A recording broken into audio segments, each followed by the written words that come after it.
வணக்கம் ஃப்ரெண்ட்ஸ். இன்றைக்கி நம்ம பார்க்குறது வந்து மக்கோட்டா தேவான்னு ஒரு, அதாவது இப்போ வந்து நமக்கு 90% எல்லாத்துக்குமே சுகர் பேஷண்ட்டாக தான் இருக்காங்க. ஸோ வந்து அவங்களுக்கு இது ஒரு நல்ல மருந்து செடி. மேக்ஸிமம் நான் வந்து மெடிசின் பிளான்ட்டுகள் வச்சுருக்க மாட்டேன். ஆனால் இது வந்து ஓரளவு இதை இது பண்ணால் சுகர் கண்ட்ரோல் பண்ணு பிளான்ட்டு. அந்த செடியை இப்போ பாருங்கள்.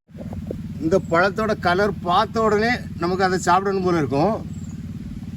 இருக்குங்களா? இதெல்லாம் சின்ன பிளான்ட் தான், பட் வந்து இந்த அளவுலேயே காய்க்கும். பூ நிறைய காய் வந்துகிட்டே இருக்கும். இதெல்லாம் ஓரளவு ஒரு வருஷம் 2 வருஷம் நம்ம தரையில் வச்சு வளர்க்கும்போது நிறைய பழம். அது நம்ம அதாவது வாரத்துக்கு ஒரு 4 பழம் நம்ம சாப்பிடணும். அது எப்படி சாப்பிடணும்னா, அதான் சுகர் உள்ளவங்க இந்த பழத்தை கட் பண்ணி இந்த அளவு கலர் வந்த பிறகு இதை கட் பண்ணி அதை நம்ம கொதிக்கிற தண்ணியில் போடணும். தண்ணியில் போட்டு அந்த தண்ணியை தான் இதை குடிக்கணும். குடிக்கும்போது தான் அந்த சுகர் ரொம்ப ஹையாக இருக்கிறவங்களுக்கெல்லாம் நார்மலுக்கு வரும்.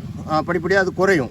இந்த மாதிரி நம்ம வாரத்துக்கு ஒரு 4 டேஸ் கண்டினியூவாக இல்லை, ஒரு நாள் விட்டு ஒரு நாள் அந்த மாதிரி நம்ம இதை எடுக்கும்போது இது வந்து சுகரை வந்து நார்மலாக வச்சுருக்குன்னு நிறைய பேர் சொல்கிறாங்க. ஸோ வந்து இது இந்த பிளான்ட்டோட பேர் வந்து மக்கோட்டா தேவா. இது நான் பாட்டில் வச்சுருக்கேன். பாட்டில் வச்சுருக்கும் போதே இந்த மாதிரி காய்க்குது. இது தரையில் வச்சா ரொம்ப பெருசாக வளரும். கண்டிப்பாக இது வந்து வீட்டுக்கு ஒன்று எல்லாருமே வளர்க்கலாம். இது வந்து ஒரு நல்ல மெடிசினல் பெனிஃபிட் உள்ள ஒரு பிளான்ட்டு.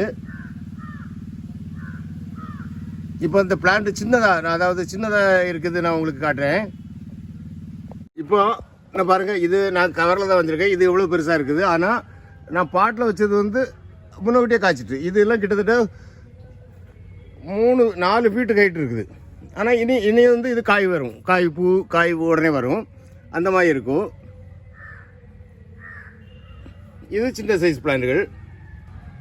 இதுவெல்லாம் நீங்கள் வச்சுக்கலாம். கண்டிப்பாக நீங்கள் 1 இயருக்குள்ளே எல்லாமே காய் பறிக்கலாம், பழம் பறிக்கலாம். அந்த மாதிரி பிளான்ட்டு தான். இதுக்கு வந்து நமக்கு வந்து உரங்கள்லேருந்து நாங்கள் போடுறது எப்போவுமே சாண உரம் தான். சாண உரம் தான் மேக்ஸிமம் போடுவோம். அந்த உரத்துலேயே இதுவாக நல்லா வளரும். ஸோ இந்த மாதிரி நீங்கள் வளர்த்தா போதும். இந்த மாதிரி பிளான்ஸ்கள்லாம் உங்களுக்கு வேணும்னா இந்த வீடியோவில் பார்க்குற அந்த 3 நம்பருக்கு நீங்கள் வாட்ஸ்அப் இல்லைன்னா கால் பண்ணுங்கள்.